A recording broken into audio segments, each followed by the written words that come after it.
Lagi po nating labanan ang mali at ang masama. Lagi po nating ipaglaban ang tama. Hello Philippines! Kumusta po tayong lahat? Ito na naman po si Tito's Random World Search for Truth Channel. Babalik po at mayroon po tayong pag-uusapan ngayon, importanteng issue. Ito po ay tungkol sa ating Vice Presidente.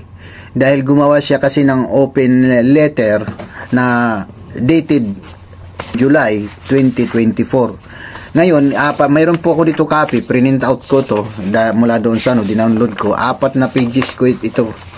So nakikita nyo may mga highlight kasi may mga important points ako na gusto kong pag-usapan natin. Ngayon bago ako magbigay ng reaction or comments dito sa sulat ng ating Vice Presidente, babasahin ko muna ito sa inyo para maging fair ito at para marinig ninyo kung hindi pa niyo ito nababasa or naririnig. Okay? Babasahin ko po ito at pagpasensyahan nyo na yung paano ko ito pinopronounce, basta pipilitin ko na mabasa ko ang lahat na nandito na naglalaman sa sulat na ito. Bali, 4 na pahina po ito. Okay? Ito po ay sulat by the way, ito po ay sulat ng ating Vice Presidente sa ating Chief of Police. Ha? Ito po yung hipi ng ating PNP na si General Marbel. Ha? Ito po ay open letter to Romel Marbel. Okay? So, ito basahin ko po mga kaibigan. Open letter to Romel Marbel. Romel, ha? Wala nang diretsyo na. Romel. Noong lumabas ang isyu ng pagbabawas ng aking security personnel, nagbigay agad ako ng pahayag na hindi ito makakapekto sa aking trabaho bilang ikalawang Pangulo ng Pilipinas. Hangad ko sana na matapos na ang usaping ito dahil hindi hamak na napakaraming mga suliranin ang ating bansa na higit na mahalaga kaysa sa aking proteksyon. Subalit, tila nakatatlong interview ka na patungkol sa akin. Sa isang banda, naintindihan kita sapagkat natural lang sa mga nagsisinungaling na magkaroon ng sari-saring kwento at dahilan. Pero hindi ko na maatim ang tuloy-tuloy na panliling lang sa aking mga kababayan. Uulitin ko, wala akong problema sa pagbawi sa mga PNP personnel bilang security team ng Office of the Vice President. Kaya kong magtrabaho na walang security. Ngunit may problema ako sa mga kasinungalingang ipinapahayag sa taong bayan. Lalo na kung ang mga kasinungalingang ito ay mula mismo sa pinakamataas na opisyal ng kapulisan. Isa-isahin ko. Number 1, ang Vice Presidential Protection Division o VPPD na isiniilalim sa PSPG ayon sa utos ng NAPOLCOM ay sadyang ginawa para hindi pakialaman ng mga tulad mo ang security ko at ang mga sumusunod na ng mga susunod na Vice Presidente ng bansa. Malinaw ito sa mga dokumento ng NAPOLCOM at PNP. Okay? Dito na po tayo sa second page ng sulat. Number 2, ito siguro yung mga sinabi ni PNP Chief. Ha? He said, local police also augment Duterte's security every time she visits provinces. Kaya nga may VPPD para walang hablutan at hindi maabala ang trabaho ng lokal na pulis. Number 3, we requested, ito siguro ay salita rin siguro ito ni PNP Chief sa mga press briefing niya. We requested the Office of the Vice President for possible pull-out of our 75 personnel because we really need our personnel on the ground in the National Capital Region, and they agreed. Walang request na nangyari. Ito yung sagot ni BP Sara. Walang request na nangyari. Sinabihan lamang ang PSPG, ang OVP. Ulitin ko lang ha. Walang request na nangyari.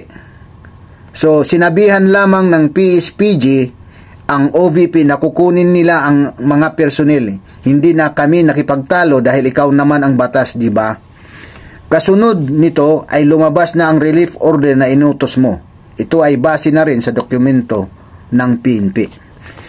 Number 4, we don't see any threat against the Vice President, so we need to reduce the people. If they want more, then we will add if they request it. Ito yung sagot ng ni BP Sara. Hindi ba't mayroon malisyosong pagpapalabas ng video footage nung ako'y nasa NAIA? Kuha sa isang lugar kung saan pawang mga empleyado lamang ng paliparan at piling mga tao ang maaaring nandoon. Hindi na baling ako, ngunit nakuha at naisapubliko rin ang naturang video ang aking asawa at mga minor de edad na anak na naging isang malaking banta sa kanilang seguridad.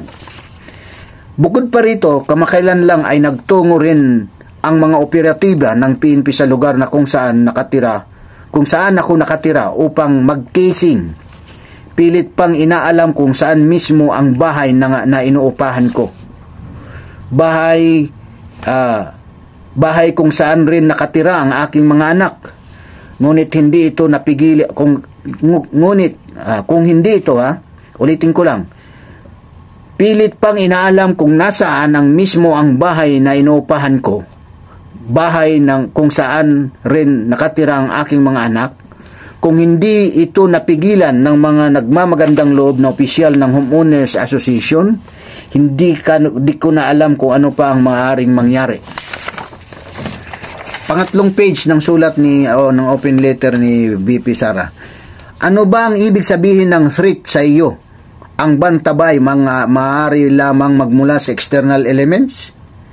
Hindi na ba threat kung ang harassment ay nanggagaling mismo sa tauhan ng gobyerno? Isa pa, sinasabi mong walang threat na pero pwedeng mag-request ng dagdag na personnel. Ano ba talaga? Kung talagang wala kang nakikitang banta laban sa akin, bakit nagtira ka pa ng 45 na tauhan ng PNP na ikaw ang pumili? Tandaan mo, pagdating sa seguridad ng aking pamilya, ako ang makakapagsabi kung sino ang karapat-dapat, hindi ikaw. Batas ka lang, hindi ka Diyos. Number 5, the relief was for police visibility. Maganda sana ang hangarin kung totoo. Ngunit kaduda-duda na ang 30 sa 75 PNP personnel na pinili ninyong masakop ng relief order ay mga pulis na pulis na mula sa Mindanao at pinapalipat sa National Capital Region or NCR na para bang hindi kulang ng pulis ang Mindanao. Simula nang naging mayor ako 2010, nandyan na ang isyu ng kakulangan ng pulis. Hindi mo mahahabol ang pulis to population ratio mo sa pagkuha ng security ko. Kailangan ng PNP ay isang chief na makabago mag-isip. Ulitin ko lang to. Kailangan ng PNP ay isang chief na makabagong mag-isip at gamit ng makabagong teknolohiya, drones, innovation at iba pa upang mabigyan ng solusyon ang isyu ng peace and order. Kung kaya ninyong ilagay sa alanganin ang aking seguridad, nag-aalala ko sa uri ng harassment na kaya ninyong gawin sa karaniwang taong bayan. Tulad na lang ng intimidation na sa mga ordinaryong mamamayan para sa service ng warrant of arrest para kay Pastor Kilbuloy sa Davao City kamakailan. Ito yung last page, pang-apat na page. Ang relief ng PNP personnel ay dumating pagkatapos ko mag-resign sa DepEd. Pagkatapos ko inihambing ang SUNA sa isang catastrophic event. At pagkatapos lumabas ang cocaine video.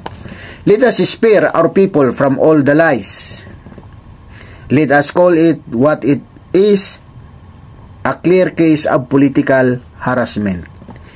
Ito ay malinaw, lalo na't ang saklaw ng relief order ay mga tauhan ng PNP na mayroong trust and confidence ko. Dahil kung hindi sila security ni Pangulong Rodrigo R. Duterte, mula pa noong 2016 ay security ko na mula pa noong 2007.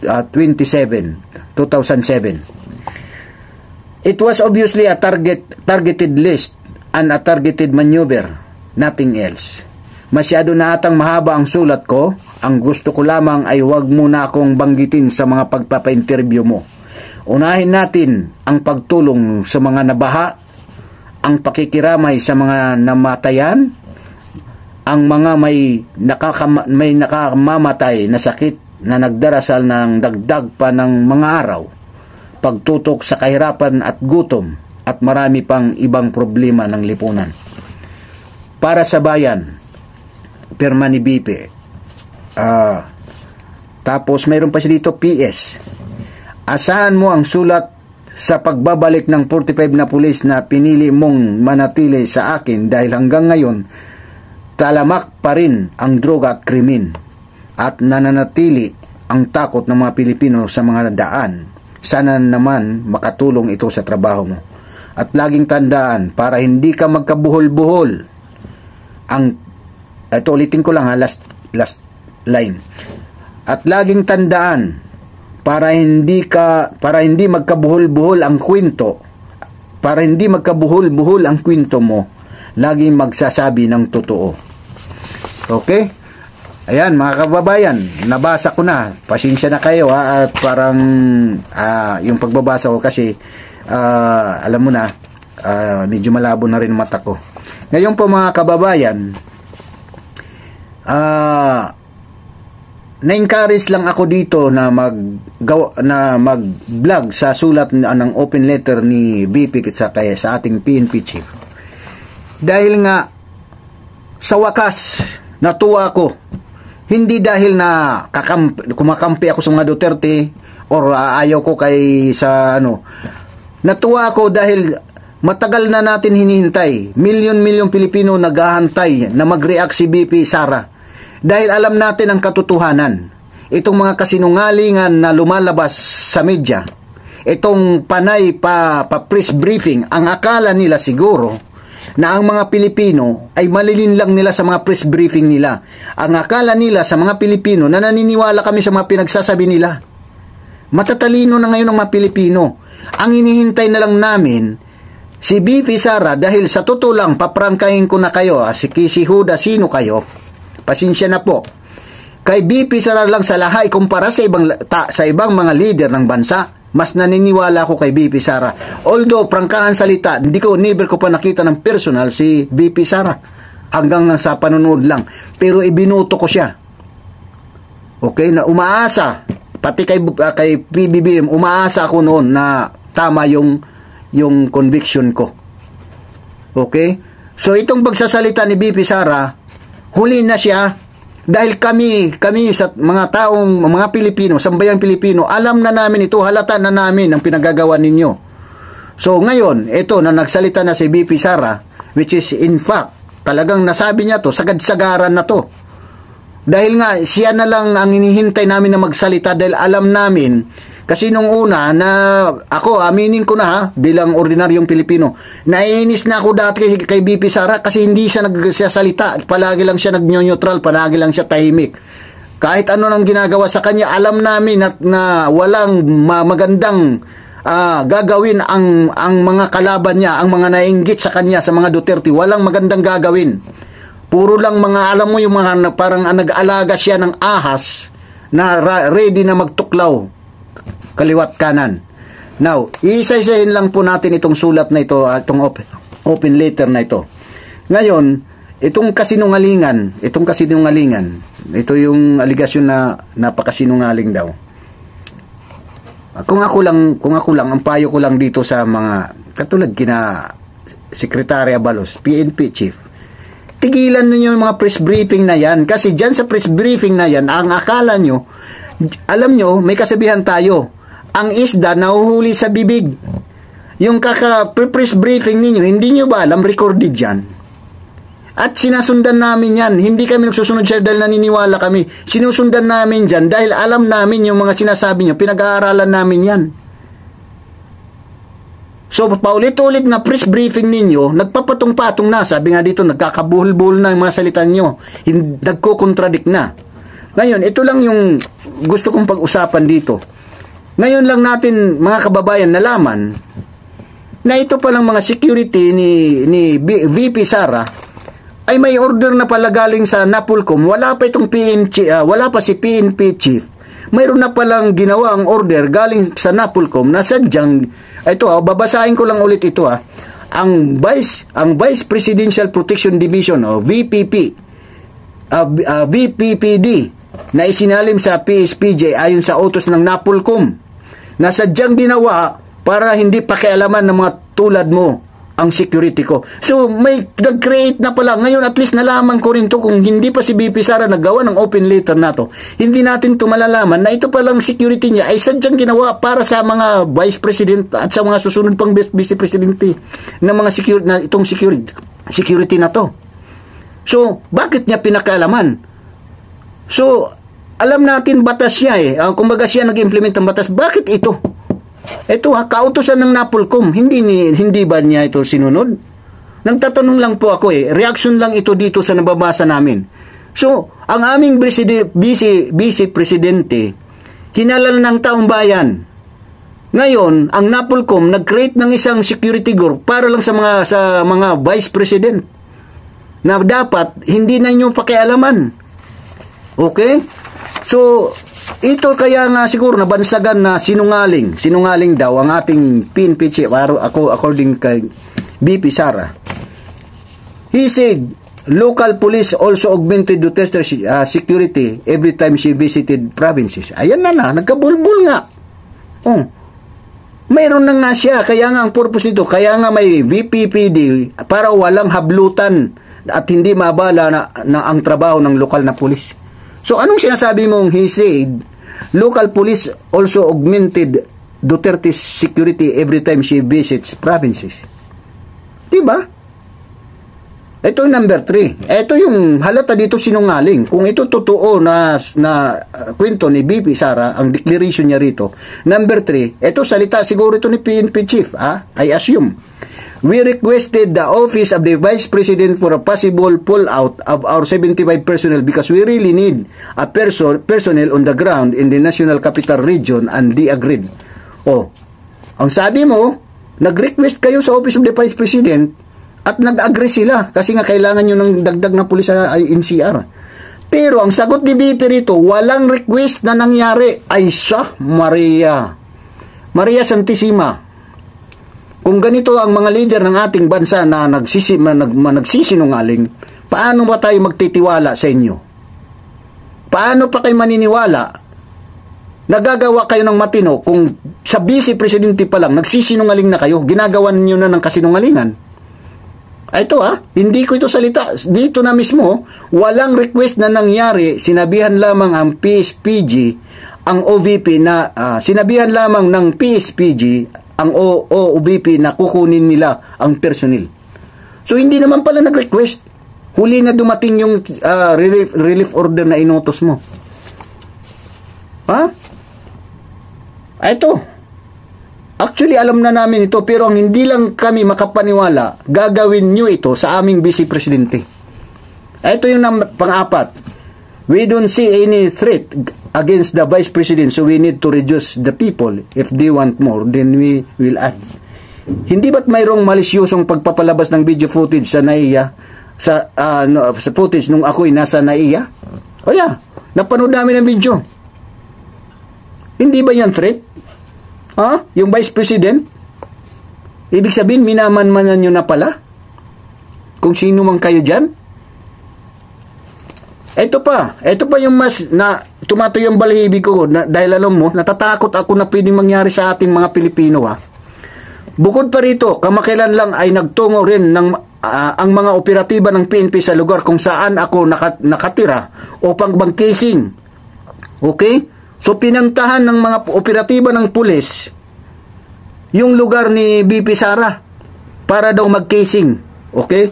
Pilit pang inaalam kung saan mismo ang bahay na inupahan ko, bahay kung saan rin nakatira ang aking mga anak. Mabuti na lang, mga kaibigan, may nagpunta ng mga operatiba daw ng pulis sa lugar na kung saan nakatira si BP Sara sa inupahan niyang bahay. Mabuti na lang naharang ng homeowners. Nagmalasakit, kaya naharang. Uy, bakit? Ano bang plano nyo sa aming Vice Presidente? Imbis sana, eto nakakagigil, nakakainis. Imbis sana tupagin ninyo pagmanman doon sa mga illegal na activity, yung mga drugs, yung mga criminal na activity, yung paghuhuli ng mga krimen, ng mga wanted na may ginawang krimen sa ating bansa, sa ating bayan. Bakit doon kayo nagsusumiksip, magsayang ng oras na pira ng taong bayan, pinasusildo kayo? Bakit dito kayo nagmamanman sa mga taong matitino? Di ba? Ayan, katulad ng sabi, kulang daw ng kapulisan eh. Bakit nagsisiksik yung mga pulis doon sa compound ng KOGC? Baka hindi na ninyo siguro alam, ano? Aywan ko lang, baka alam mo naman siguro nyo, nagtatanga-tangahan lang yata eh. Ang Davao ay isa sa pinaka safest city sa buong bansa. Ngayon lang yan nagkakagulo. Kita nyo yung sitwasyon. Ngayon lang yan nagkagulo. Nung umiksina na kayo. Okay? Ngayon, patuloy po tayo dito sa next page. Ano bang ibig sabihin ng threat sa iyo? Ito, tanong ni BP Sara. Ang banta ba ay maaari lamang magmula sa external elements? Hindi ba threat kung ang harassment ay nanggagaling mismo sa mga tauhan ng gobyerno?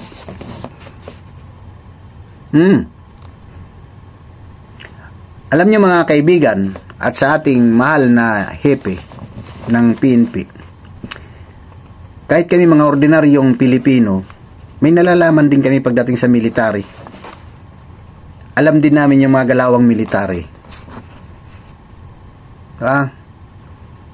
Huwag niyong sayangin ang iyong oras, ang oras ng mga kapulisan, ng mga tauhan ng mga PNP, kung sakali totoo ito. Pira ng taong bayan ang nagpapasweldo sa inyo. Tapos ang oras, inuubos nyo lang dito sa mga chismis, sa mga press briefing, sa mga taong, pagmamanman sa mga taong, sa mga, ito allegation to pagmamanman, minamanmanan nyo yung BP natin. So, instead, na asikasuhin natin ang tumataas na rate, na record ng krimen, tumataas na record sa drug-related cases. Nagbalikan na yung mga drugs. Anong ginagawa nyo? Huwag nyo sabihin gumandang performance ng PNP ngayon. Niloloko nyo sarili nyo. Sa totoo lang mga kababayan, ito opinion ko lang bisang personal kong opinion. May mga ilan na nagkukos ng kasiraan sa imahe ng PNP. Na ilang taon ito binild up, inayos ng ibang mga PNP chief, ng ibang official sa PNP. Nasabi nga nung KOG official, overnight, binago nyo ang tingin namin sa inyo. Kasi sa akin personal na opinion, natatakot na ako kung ganito ang PNP natin. Kung nagagawa itong mga aligasyon na ito, kung nagagawa ito sa ating Vice President, kung nagagawa ito sa grupo ni Kibuloy, ni Pastor Kibuloy, na itong mga taong ito yung mga may kakayahan ipaglaban ang kanilang sarili, how much more kaming mga ordinaryong Pilipino? Kung nagagawa nila paggawan ng kasinungalingan, how much more kami mga Pilipino na ordinaryo na walang kalaban-laban?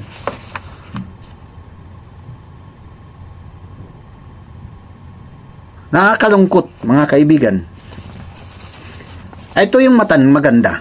Ito yung maganda Simula na, dito ko lang ang kailangan ng PNP ay isang chief na makabagong mag-isip. Laking insulto ito. Kung para sa akin to sinabi, malaking insulto sa akin yan. Ang ibig ba sabihin, di ako nag-iisip ng makabago? o hindi ako nag-upgrade ng utak ko. Kumbaga yung processor ko, kailangan na pala i-upgrade.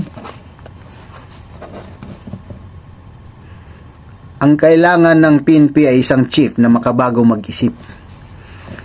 Maiksing salita lang yan eh. Pero kung sa akin sinabi to, matutunaw yung pagbuong pagkatao ko. At baka hindi ako makatulog nito. Kung kaya ninyong ilagay sa alanganin ang aking seguridad, nag-aalala ko sa uri ng harassment na kaya ninyong gawin sa karaniwang taong bayan. Yun yung sinasabi ko. Kung nagagawa nyo sa aming vice presidente, hindi malayong kaya nyo rin gawin sa mga lalo na sa aming mga ordinaryong Pilipino.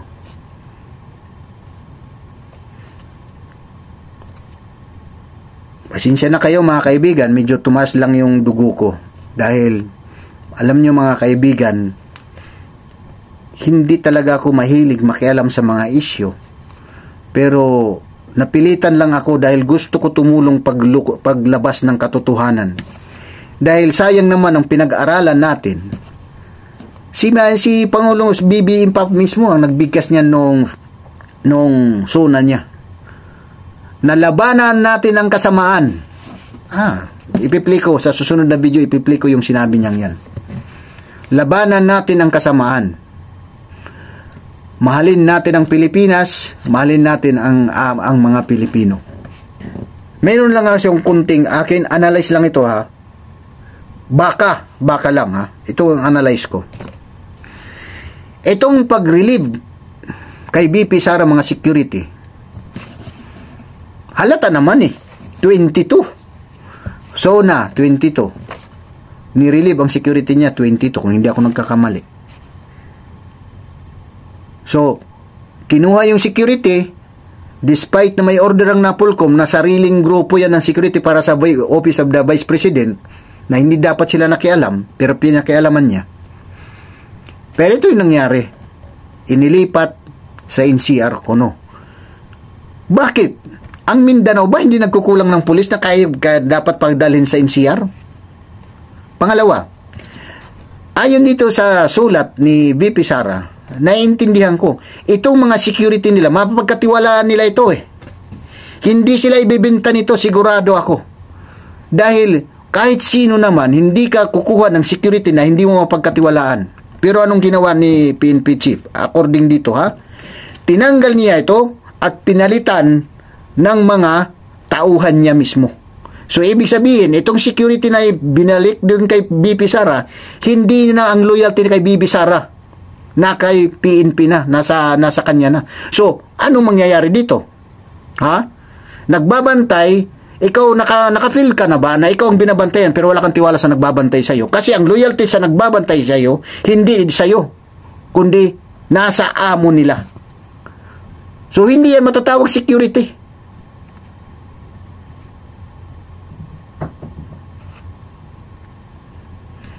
Ginagawa niyong tanga yung mga Pilipino, mga kababayan. Pero, mayroon lang akong sasabihin. Ayaw ko na humaba pa yung kwento, ano? Mayroon lang po ako sasabihin. Ayaw ko magdirekta na kung sino-sino. Pero gusto ko lang ipaalala kay PNP Chief. At kung sino pa man dyan, anuman ang mangyari kay BP Sara sa aming Vice Presidente na hinalal ng taong bayan, mananagot kayo sa taong bayan. Iyan ang katotohanan. Pananagutan ng sino man kung anuman ang mangyari sa aming mahal na Vice Presidente. Dahil may tiwala kami sa kanya, dahil alam namin ang katotohanan. Mananagot kayo sa taong bayan. At sa ating PNP Chief, sana mapanood mo itong message ko sa iyo, sir. Ginawa ko itong video na to, tinanggal ko na ang takot sa aking buhay. Dahil nga, sabi nga, kay BP Sara nga, nagagawa na yung mga bagay na hindi ka nais-nais sa aming pang-ordinaryo. Pero hindi yan rason para hindi kami magsalita. Dahil kung hindi kami ang gagawa, sino pa? Kung hindi kami magsasalita, sino pa? Ito lang ang gusto ko lang ipaalala sa ating mahal na PNP chief.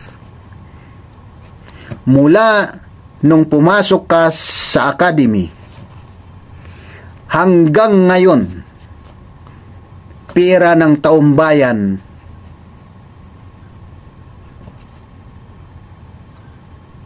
ang ginagastos namin, ang ginagastos mo. Ang sinasahod mo, ang uniforme mo, pera ng taumbayan yan.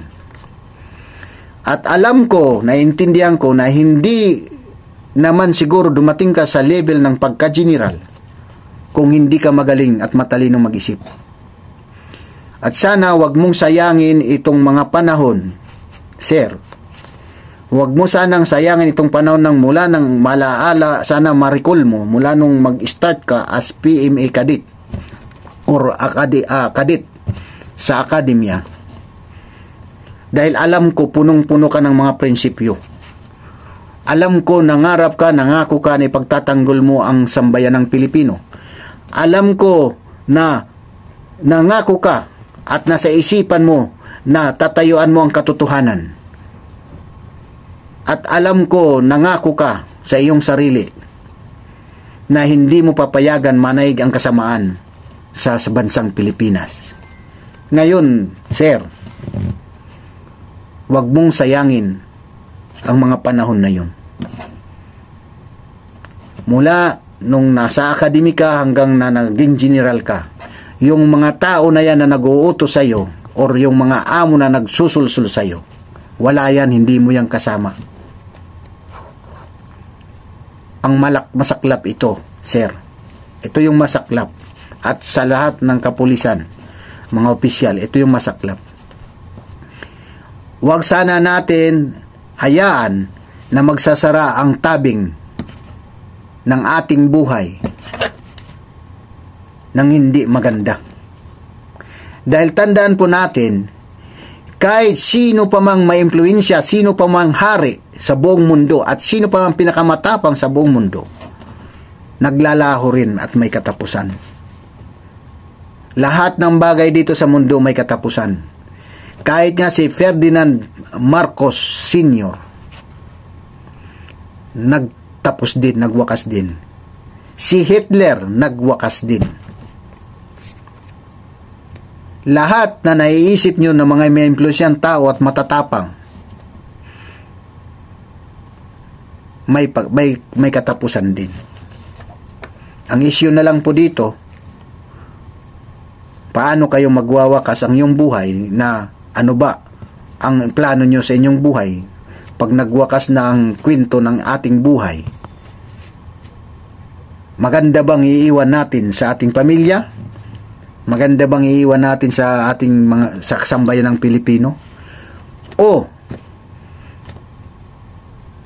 aalis tayo sa mundong ito na kinamumuhian ng buong bansa, ng sambayan ng Pilipino? Tandaan po natin, mga kaibigan, mga kababayan, may Panginoon po tayo.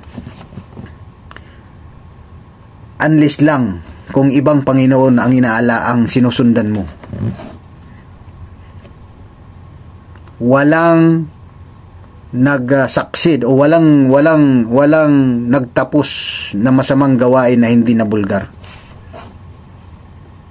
At walang masamang gawain o kasamaan na ginagawa ng tao na hindi nagtatapos. Nasa atin na lang po kung paano natin tatapusin.